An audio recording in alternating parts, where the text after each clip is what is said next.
Si miráis al guión que se os ha entregado, veréis que hay dos definiciones de pecado. Definición A y definición B. La definición A aparece titulada como pecado original. Ahora bien, ese es un término teológico. Yo he añadido el título pecado como naturaleza. Y vamos a revisar qué significa eso. Pecado como naturaleza significa que no somos pecadores por lo que hacemos, decimos o pensamos, sino porque Adán pecó. Somos pecadores porque somos hijos e hijas caídos de los caídos Adán y Eva. Somos pecadores debido a nuestra herencia. Voy a compartir con vosotros una o dos citas de personas que creen en la definición A. El hombre pecaminoso no está perdido porque haya cometido pecados, sino porque es nacido de Adán, y por tanto está condenado en él antes incluso de cometer pecados propios.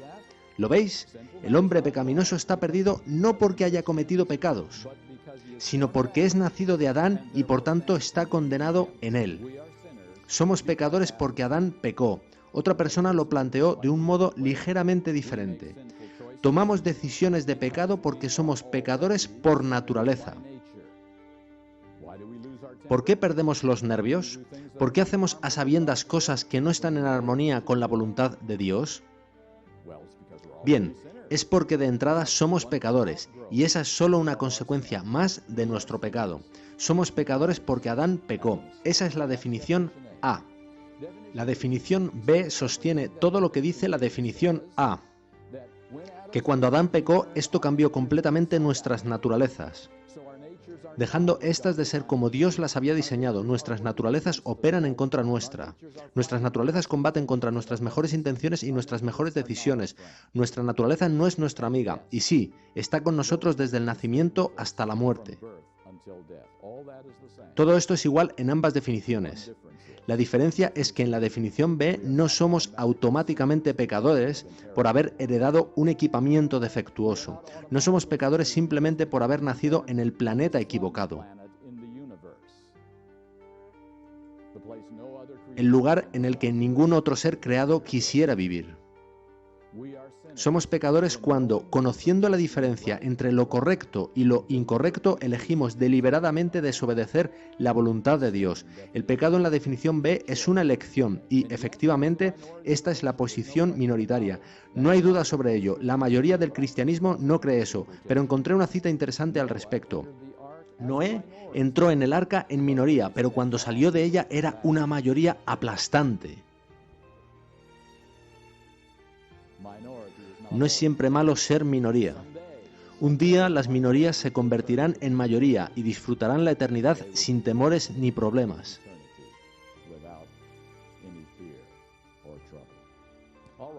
Así que tenemos dos opciones, pecado original o bien pecado como elección. Si os disteis cuenta, dije que el mal y la culpabilidad son cosas diferentes. ¿Cuál es la diferencia?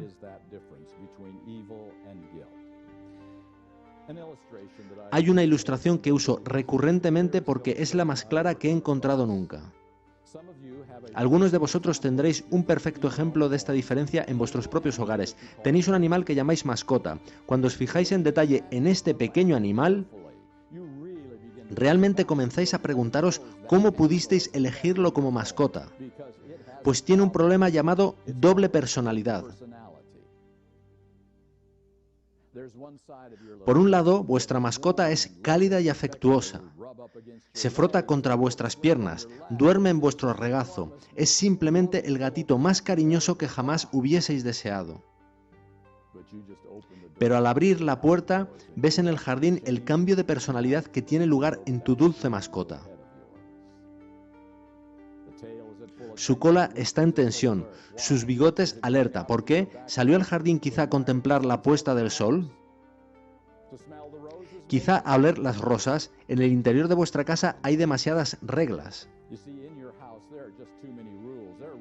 Hay reglas sobre dónde comer y dónde no, dónde saltar y dónde no. En la cabeza de vuestro gato se abarrotan todas ellas hasta no distinguirlas e incluso él quiere obedecer. Pero fuera hay solo dos reglas que importan. Regla número 1, muy importante, huir de cualquier cosa más grande que uno. Se llama supervivencia. ¿Te has dado cuenta de que la cabeza de tu gato está siempre girando ahí fuera en tu jardín? Comprueba en todas las direcciones a la vez. Porque quiere asegurarse de no ser atrapado por alguien a quien no pueda enfrentarse, de modo que está alerta continuamente. Esa es la regla número 1. Pero la regla número 2 es la regla de la diversión, atrapar cualquier cosa más pequeña que uno. Y tu gato está evaluando al resto de los animales para decidir si huir de ellos o atraparlos. Ese es su trabajo, tomar esas decisiones continuamente. De modo que tu gato encuentra un animalito no tan fuerte ni rápido como él y atrapa a ese pequeño ratón, o lo que quiera que sea, afuera en tu jardín. Y rápida, humana y misericordiosamente lo mata, ¿verdad? Como habéis comprobado, no sucede de ese modo, porque vuestro gato no hace eso por tener un hambre extremo. De modo que ha de conseguir algo para comer. Tú ya tuviste eso en cuenta en casa y su vientre está lleno. Tu gato está ahí fuera para atrapar y matar otro animal simplemente porque es divertido. Sucede algo extraño cuando lo miras detenidamente. Tu gato, con sus puntiagudas garras y dientes, tiene atrapado a ese pequeño ratoncito, y por alguna razón tu gato se distrae y el ratón se escapa. ¿Tú piensas que eso sucedió por accidente? Jaja, tu gato hace eso únicamente por la diversión de la caza. Y atrapar al ratón es solo una fase de ella, y quiere repetirlo de nuevo. No ve ratones tan a menudo, así que cuando encuentra uno quiere aprovechar al máximo. Y es así como ese ratoncito escapa de esos puntiagudos dientes y garras, teniendo tu gato que atraparlo de nuevo, para de nuevo escapar. Lo que significa que obtiene una tercera oportunidad para atraparlo de nuevo. Tu gato hace eso por la diversión del juego. Ahora, ¿tienen los ratones vértebras y nervios? Son mamíferos, ¿verdad? Y todos los mamíferos tienen terminaciones nerviosas. Entonces, ¿sienten dolor los ratones? Seguro que sí. Ese ratoncito está siendo sometido a verdadera tortura porque se está poniendo fin a su vida. Y no rápidamente, como si hubiera caído en un cepo, ¿verdad? Se está haciendo lenta y dolorosamente, poco a poco. Ya no puede moverse ni correr como antes, está sufriendo y muriendo. ¿Le importa eso a tu gato? ¿Tiene tu gato alguna compasión? Hace eso para tener diversión a expensas de cualquier otro, sin importar lo que éste sienta. Todo lo que le importa es cuánto se divierte. Veis que vuestro gato tiene también naturaleza caída. Adán no propició la naturaleza caída tan solo para los seres humanos, lo hizo también para todo el reino animal. Lo llamamos instinto, pero se trata de naturaleza caída. Los gatos no se comportarán así en la nueva tierra, pero sí ahora. Y vuestro gato está interesado únicamente en su placer egoísta. ¿A quién le importa a los demás? ¿A quién le importa quien sufra? Todo ello lo has podido ver en tu jardín. Y quizá otro día tu dulce y amoroso gatito aparece con plumas sobresaliendo por toda su boca, esperando ser felicitado por el buen trabajo hecho en el jardín, deshaciéndose de uno más de esos desagradables pajaritos cantores que atestan el vecindario. ¿Qué haces ahora? A ti te gustaba el canto de ese pajarito, pero ya no va a cantar más. Tú tienes un pequeño juicio en el porche de tu casa. Tienes un jurado para dictaminar inocente o culpable. Tienes una celda preparada para el caso de que el veredicto sea culpable. Por supuesto, no haces ninguna de esas cosas. Lo que haces es regañar un poquito a tu gato, cepillarlo para quitarle las plumas y dar la bienvenida en su vuelta a casa a ese pequeño criminal, como si nada hubiera pasado. Lo que acabas de hacer en el porche de tu casa es distinguir entre el mal y la culpabilidad. Te diste cuenta de que lo visto en tu jardín fue el mal. No es parte del plan de Dios, sino consecuencia del pecado de Adán, pero no atribuyes culpa a tu gato porque consideras,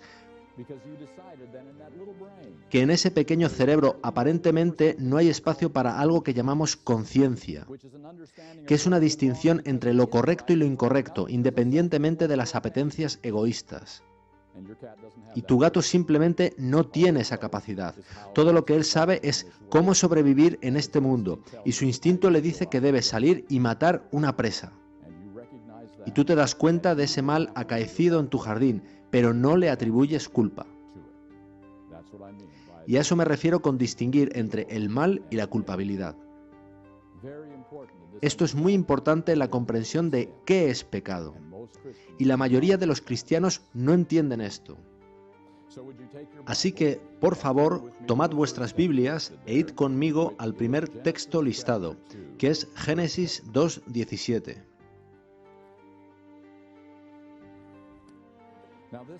Es un texto muy familiar. Se trata del primer mandato de Dios a los primeros seres humanos que creó. Y nos desconcierta al leerlo, pues no parece que resultase como Dios indicó. Génesis capítulo 2, versículo 17. Pero del árbol del bien y del mal no comerás, porque el día que comas de él, ciertamente morirás. Bien, ellos comieron del fruto y no murieron, no en los siguientes 900 años. De modo que nos preguntamos qué quería decir el texto, pues nos desconcierta. Bien, descubrámoslo en Apocalipsis 13:8, que podrá darnos luz en este dilema.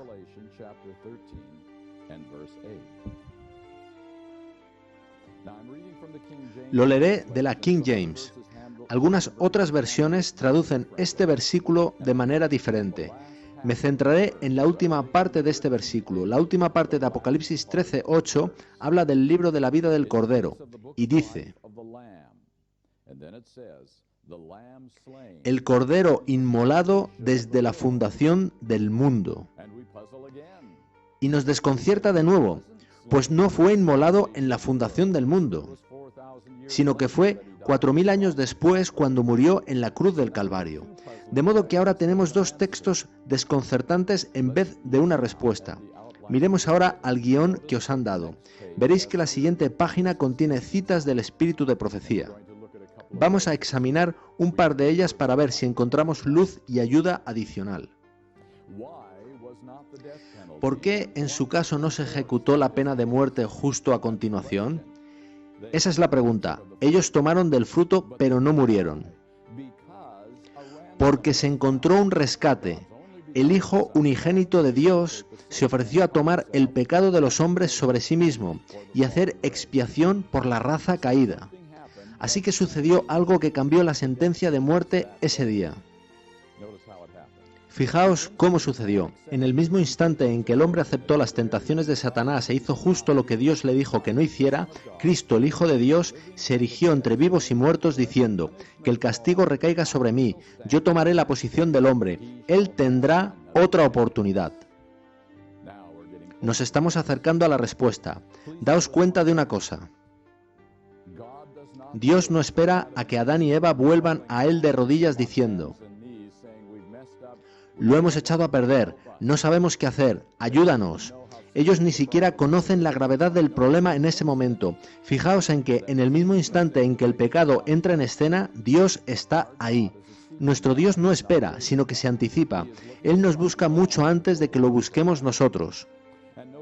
Y fijaos también en que Jesús no pregunta si Adán desea que Él entre en escena. Jesús lo hace bajo su propia iniciativa, justo en el instante en que peca Adán. ¿Por qué? Porque la raza humana se encuentra justo en ese momento en extremo peligro. Las promesas de Dios nunca fallan. Dios dijo: el día en que comas, dejarás de existir. Y la raza humana, esa raza que Dios creó a su propia imagen, es decir, tú y yo, y todo aquel que ha vivido en algún momento en el planeta Tierra, está en extremo peligro de dejar de existir debido a la decisión de Adán.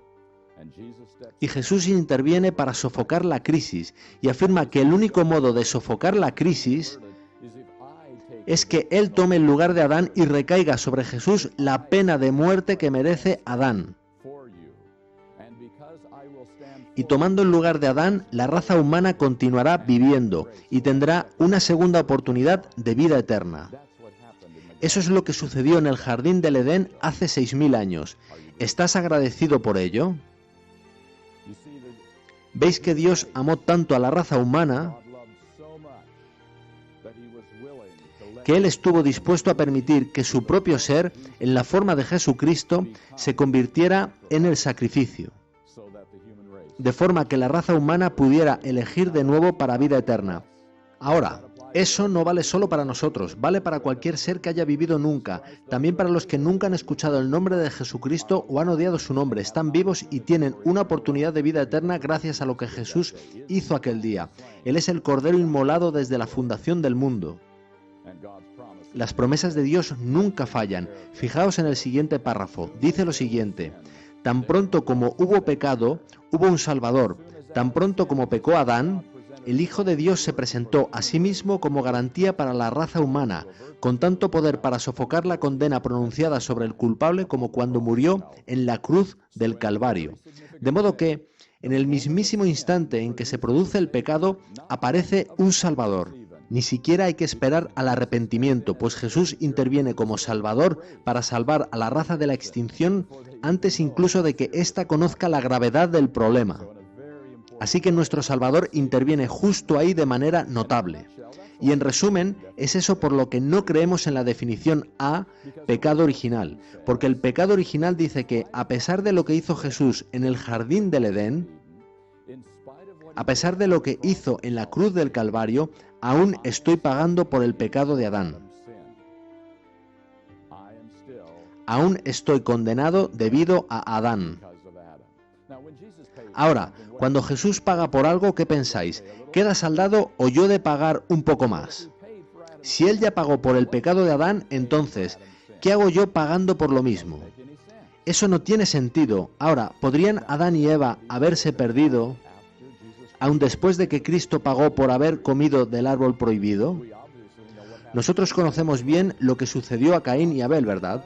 Dios dijo: puesto que es tan grave lo que habéis hecho, voy a demandaros hacer algo que realmente va a doleros. Voy a pedirte que tomes un cordero inocente y que con tu propia mano le quites la vida y que observes la sangre cayendo desde su cuello, para que entiendas la gravedad de tu pecado y la cuantía del remedio necesario, lo mucho que costará. ¿Qué dijo Abel a eso? Si ese es tu deseo, así lo haré. ¿Qué dijo Caín? Ese no es mi problema, sino de mis padres. Yo no organicé este problema. Yo no tengo por qué traer un cordero. De hecho, yo no cuido corderos. Saldré al jardín y encontraré algún resto que pueda presentar como ofrenda. ¿Por qué se perdió Caín? Porque rechazó el remedio. Le dio la espalda a la solución. Él rechazó la cruz. Y podemos perdernos hoy en día del mismo modo, rechazando el remedio. ¿Veis que la definición A, pecado original, sostiene que todo bebé nace en un tobogán que desemboca al infierno, de modo que hay quien afirma que la solución es bautizarlo rápidamente, de modo que no acabe en el infierno en caso de morir al poco de nacer? Sin embargo, yo creo que todo bebé viene a este mundo encarando la cruz de Jesucristo. Ese bebé está vivo gracias a la cruz de Jesucristo. Ese bebé tiene una oportunidad de vida eterna gracias a la cruz de Jesucristo. Y la única manera en que ese bebé puede acabar en el infierno es pisoteando la cruz al crecer. Amigos míos, Dios trata de que sea difícil perderse para el pecador. Él trata de poner toda barrera en el camino para que no nos aboquemos a la destrucción final. Veamos qué dice Jesús al respecto. No vamos a leer todos estos textos. Vayamos a Juan 9, del 1 al 3. Jesús y sus discípulos están caminando un día y encuentran un hombre que era ciego de nacimiento. Y este hombre desencadena en la mente de los discípulos una pregunta que les preocupaba desde hacía tiempo. Fijaos en su pregunta en Juan 9:2. Maestro, ¿quién pecó, este hombre o sus padres, para que naciera ciego. Ellos tienen un dilema, saben que él es un pecador. ¿Cómo lo saben? Simplemente miran a sus ojos, es ciego, es desde luego un pecador. Ahora, puesto que nació así, ellos necesitan saber cómo funciona el asunto. ¿Hicieron sus padres algo muy malo, de modo que él es castigado por el pecado de sus padres? ¿O bien puede uno pecar de algún modo en la matriz de su madre antes de nacer y ser entonces castigado con ceguera? Esa es la pregunta. Fijaos en la respuesta de Jesús. No es que pecó, ni tampoco sus padres. ¿Qué es lo que dice Jesús a sus discípulos? Les dice que parten de premisas falsas, les dice que ellos miraron a sus ojos y decidieron que era un pecador. La ceguera nada tiene que ver con la culpa, nada tiene que ver con condenación. La ceguera es una consecuencia, una maldición del pecado de Adán, pero no su castigo. Y añade Jesús, al contrario, fue para que las obras de Dios se manifestaran en él. Justo después Jesús mostraría las obras de Dios en contraste con las de Satanás, la ceguera. ¿Y cómo hace eso Jesús? Levanta su mano y dice, ¿te perdono tu ceguera? ¿Es eso lo que hace? ¿Necesitaban perdón los ojos de ese hombre? Por supuesto que no. ¿Qué necesitaban? Necesitaban sanación, restauración. Eso es lo que necesita el mal. Y Jesús sanó los ojos de ese hombre. De modo que el mal necesita sanación y restauración, en tanto que la culpa necesita perdón. Son asuntos diferentes. Vayamos a otro texto, Juan 5, 24 y 25. En esos dos versículos Jesús parece contradecirse consigo mismo. Juan 5, 24 dice, de cierto os digo, que el que oye mi palabra y cree al que me envió, tiene vida eterna. El tal no viene a condenación, sino que ha pasado de muerte a vida. De acuerdo con las palabras de Jesús, ¿cuándo puedes tener vida eterna? Justo ahora, si crees en Jesucristo. ¿No es eso lo que dice? Fijaos ahora en el versículo 25. De cierto os digo que viene la hora, y ahora es, cuando los muertos oirán la voz del Hijo de Dios, y los que oyeren vivirán. Estos son los que creyeron en Jesucristo y supuestamente tenían vida eterna. Sin embargo, Él dice que están muertos. ¿Se contradice Jesús consigo mismo aquí? ¿O es que cuando Jesús intervino en el jardín hace 6.000 años, Él separó a la muerte en dos categorías? Él dijo a Adán, debido a tu pecado tendrás que volver al polvo. Tendrás que volver al lugar del que saliste. Pero esto es solo temporal, es solo dormir, Adán.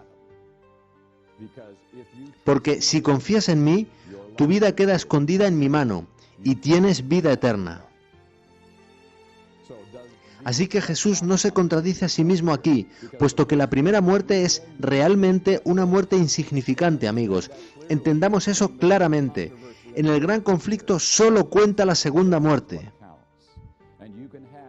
Y se puede tener vida eterna, pero aún dormir durante un cierto periodo de tiempo. Muy bien, veamos qué podemos resumir de todo esto. Pecado.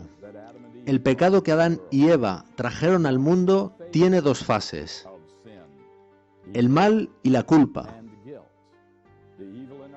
El mal en nuestro mundo, los problemas de nuestro mundo, el sufrimiento, el dolor, tornados, terremotos y nuestra naturaleza caída. Pero también está la culpa. Adán era culpable, nosotros somos culpables. Ahora, estos dos aspectos del pecado conducen a dos diferentes consecuencias. El mal en nuestro mundo conduce a la primera muerte, que es la consecuencia natural del pecado de Adán. La culpa por el pecado conduce a la segunda muerte, que es la paga del pecado. ¿Cómo maneja Dios estos dos aspectos? Bien, Él perdona nuestra culpa, Él no nos toma por culpables. Cuando la culpa sale de nuestro presente, ¿qué sale de nuestro futuro? Deja de haber condenación en tu futuro, ya no te afecta, no tienes de qué temer. ¿Sale de ti el mal en el presente a la vez que la culpa o permanece? Tu naturaleza permanece dentro de ti, así como permanece el dolor en este mundo. ¿Cuándo se resuelve eso? Cuando vuelva Jesús. ¿Cómo lo resuelve? No perdonando, sino sanando, y por recreación. Son dos aspectos diferentes del pecado, tratados por Dios de manera separada. La mayoría del mundo cristiano no entiende eso. Mezclan ambas cosas así como hicieron los discípulos en aquella ocasión. Ambos aspectos han de considerarse por separado o no entenderemos qué es pecado ni qué es el Evangelio. Bien, vayamos a la sección C. Iré directamente a Juan 9:41.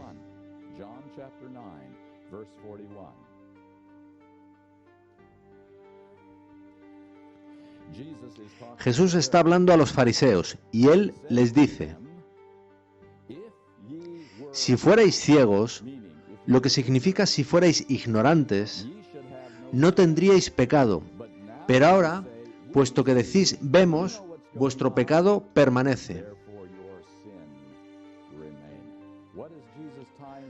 ¿A qué asocia Jesús aquí el pecado? Muy claramente a algo llamado luz, conocimiento,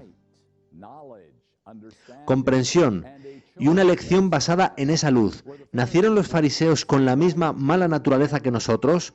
Pero Jesús dice que si realmente no sabías, significando no tener oportunidad de saber, tú no tienes pecado en el sentido de culpa.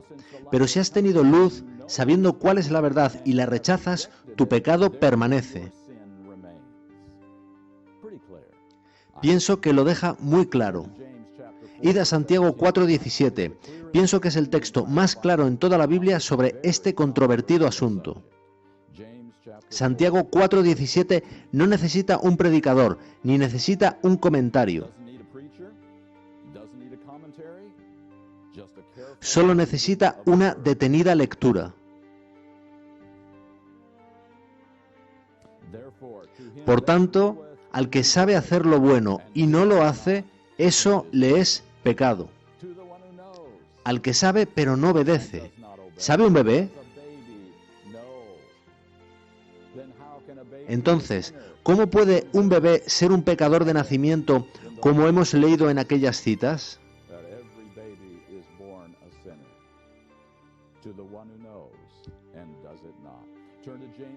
Id ahora a Santiago 1, 14 y 15. Es la definición más clara de tentación que he encontrado en la Biblia. Y, lo creáis o no, la mayoría de cristianos no entienden la diferencia entre tentación y pecado. Comprobadlo vosotros muy cuidadosamente, aseguraos de conocer la diferencia. Tentación en el versículo 14, pero cada uno es tentado cuando es atraído y seducido por su propia concupiscencia. La palabra concupiscencia significa deseo por cualquier cosa que no está en armonía con la voluntad de Dios. Cubre muchas categorías. Y dice su propia concupiscencia, por tanto sale de su propia naturaleza. Por tanto, este deseo, que es un mal deseo, sale de nuestras propias naturalezas. Y somos atraídos hacia Él, tentados por Él. Veis que en este mundo de pecado, para que algo constituya una tentación, ha de tener dos partes. Cuando veis el telediario de la noche, ¿os sentís personalmente interesados en probar al menos una vez todo lo que veis y oís tan solo para comprobar cómo sentiríais? La respuesta es no. Ves cosas que no harías ni por todo el dinero del mundo. ¿Has sido tentado por eso? Ni remotamente te fue una tentación, ¿verdad? Tú sientes repulsión por ello. Sin embargo, obviamente hay quien sí es tentado por eso mismo, pues aparece en el telediario. Así que en este mundo de pecado, Satanás dispone de muchos estímulos, pues todos somos diferentes. Él espera que uno o dos de esos muchos estímulos lleguen a donde vivimos, nuestra propia naturaleza, y atraigan en nuestro interior a un corazón receptivo. Será atraído hacia ese estímulo, será tentado por él. Eso es tentación, pero sabéis que el mundo cristiano afirma que eso es pecado. ¿Deberías ser atraído hacia eso? Por supuesto que no. ¿Es el mal atraído hacia eso? Claro que sí. Y por tanto ellos afirman que pecaste porque fuiste atraído y tentado por ello. Incluso aunque tu respuesta fuera no. El simple hecho de ser atraído es pecado. Eso es lo que dice la mayoría del mundo cristiano. Esa es la definición A. Pero ¿es eso lo que leímos? ¿Describía el pecado? No, describía tentación. El pecado está en el siguiente versículo, el 15. Luego, esa concupiscencia, después de haber concebido, da a luz el pecado. Son 4 pasos, pulsados por nuestra propia naturaleza, tentados por ella, concepción y alumbramiento del pecado. El pecado no aparece hasta los pasos 3 y 4.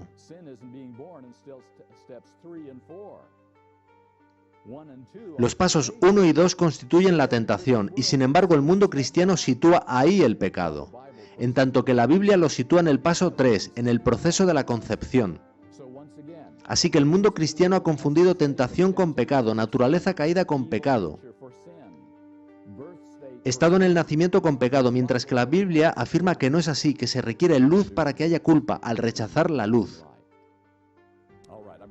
Muy bien, os dejo que leáis los otros textos por vuestra cuenta. Vamos a ir directamente al resto de citas del Espíritu de Profecía y ver algunas de ellas. En la primera página de citas del Espíritu de Profecía, en la mitad de la página, leemos de Patriarcas y Profetas, página 306. Es inevitable que los hijos sufran las consecuencias de la maldad de sus padres, pero no son castigados por la culpa de sus padres, a no ser que participen de los pecados de estos. Hay consecuencias, pero no hay culpa, a no ser que se participe.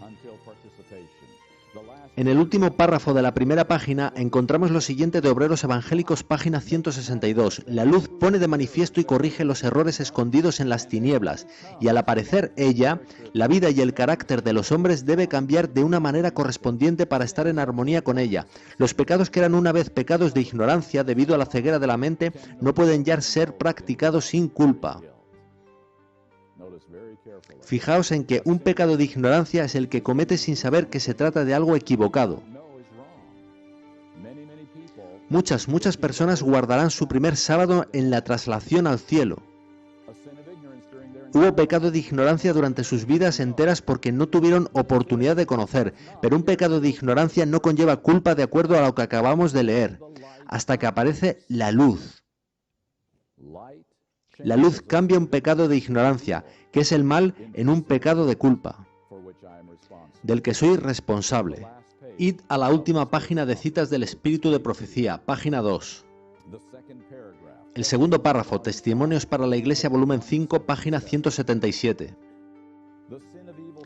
El pecado de la calumnia comienza cuando se acarician malos pensamientos. El engaño incluye la impureza en todas sus formas. Al tolerarse un pensamiento impuro, paremos ahí. ¿Es bien o es mal que un pensamiento impuro se cruce por tu mente? Es mal, ¿verdad? Estaremos contentos cuando eso ya no suceda. Pero habremos de esperar hasta la segunda venida de Jesucristo. Al tolerarse un pensamiento impuro y acariciarse un deseo no santificado, el alma se contamina y se compromete su integridad. ¿Adivináis qué contamina el alma según la definición A? Aunque no toleres el pensamiento impuro o no acaricies el deseo no santificado, tú te contaminas y pecas. Eso dice la definición A, la posición mayoritaria en el mundo cristiano. No has de tolerarlo, el simple hecho de estar ahí hace de ti un pecador. Esa es la visión dominante de qué es pecado en el mundo cristiano y cada día más en la Iglesia Adventista del Séptimo Día. Esta visión es cada día más fuerte en el adventismo, que simplemente has de nacer con este mal equipamiento para ser un condenado pecador. Así que contaminarse parece ser el tener ese pensamiento deambulando por tu cabeza. Y por tanto, también parece razonable decir que eso es pecado. ¿Hemos de regirnos por lo que parece razonable para determinar qué es pecado y salvación? ¿O nos regimos por lo que dice Dios independientemente de lo que nos parezca? Dios dice que tú no te contaminas hasta que tú toleras y acaricias ese pensamiento. Tú te agarras a ese pensamiento, lo haces tuyo. Ya no es simplemente parte de tu naturaleza, ahora es parte de tu carácter. y Dios está tratando de cambiar tu carácter. De tu naturaleza se encargará en la segunda venida, pero el carácter ha de ser cambiado hoy. Y Dios dice, necesito que eso esté arreglado antes de llevarte al cielo. Así que el carácter es el que tolera y acaricia, convirtiendo la tentación en pecado. En el mismo párrafo, bajad conmigo hasta su mitad, tras los segundos puntos suspensivos. Nadie puede ser forzado a transgredir, primero tiene que ganarse el consentimiento propio. El alma tiene que proponerse cometer el acto pecaminoso antes que la pasión pueda dominar la razón o que la iniquidad triunfe sobre la conciencia. No importa cuán fuerte sea la tentación, no es excusa para el pecado. Y qué tragedia que la teología cristiana haya convertido la tentación en pecado. Siguiente párrafo. El ángel dijo, si se recibe luz y esa luz se pone de lado o se rechaza, entonces viene la condenación y el desagrado de Dios. Pero antes de que se reciba la luz no hay pecado, porque no hay luz que ellos puedan rechazar. Me pregunto simplemente si el idioma inglés podría ser más claro en este asunto que lo que hemos leído. Antes de que se reciba la luz no hay pecado, y sin embargo el mundo cristiano dice que antes de que se reciba la luz sí hay pecado, y somos tan culpables por el pecado de cómo nacemos como por el pecado de robar o mentir. Siguiente cita, me encanta. Hay pensamientos y sentimientos sugeridos y fomentados por Satanás que molestan aún a los mejores hombres, pero si no se los alberga, si se los rechaza por odiosos, el alma no se contamina con la culpa y nadie recibe la mancha de su influencia. ¿No alabáis a Dios por su misericordia? Él sabe que estamos atrapados en una mala situación.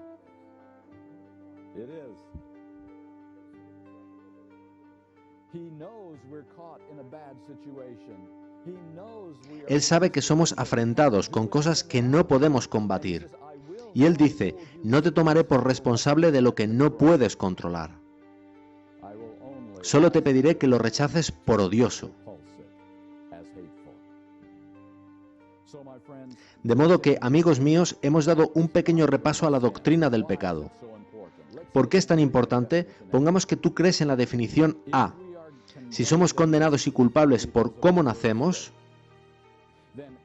entonces claramente Jesucristo no pudo nacer en ese estado y ser sin pecado, ¿verdad? Él debió tener una exención de herencia de 4000 años. Hay una iglesia que enseña algo similar, ¿verdad? Lo llaman la doctrina de la Inmaculada Concepción, lo aplican a María, en tanto que los protestantes lo aplican a Jesús, pero es la misma doctrina salvando una generación. Y eso obliga a saltarse la herencia 4000 años, para creer en la definición A. Y entonces, por supuesto, si eso es verdad, por naturaleza estaremos pecando hasta que Jesús venga, lo que implica que la justificación es la única solución para el pecado. La santificación solo será parcial, nunca completa. No cuentes con la santificación, justificación y perdón es el Evangelio. Y si eso es verdad, ¿cómo podemos siquiera pensar en la posibilidad de perfección de carácter antes de la segunda venida de Cristo, si estaremos pecando hasta que Él venga? Ese es el primer Evangelio, construido sobre la primera definición de pecado. En cambio, si crees que el pecado es elección, entonces Jesús sí pudo tener nuestra naturaleza y ser tentado en todo igual que nosotros, pero sin pecado. Y justificación, perdón y santificación pueden actuar juntas, coordinadamente, borrando el pasado y transformando el presente, y Dios puede perfeccionar a su pueblo antes de la segunda venida. Puede haber un cierre del tiempo de gracia. Jesús sí puede salir del lugar santísimo y ponerse las vestiduras de justicia. Y puede haber un pueblo completo en Él.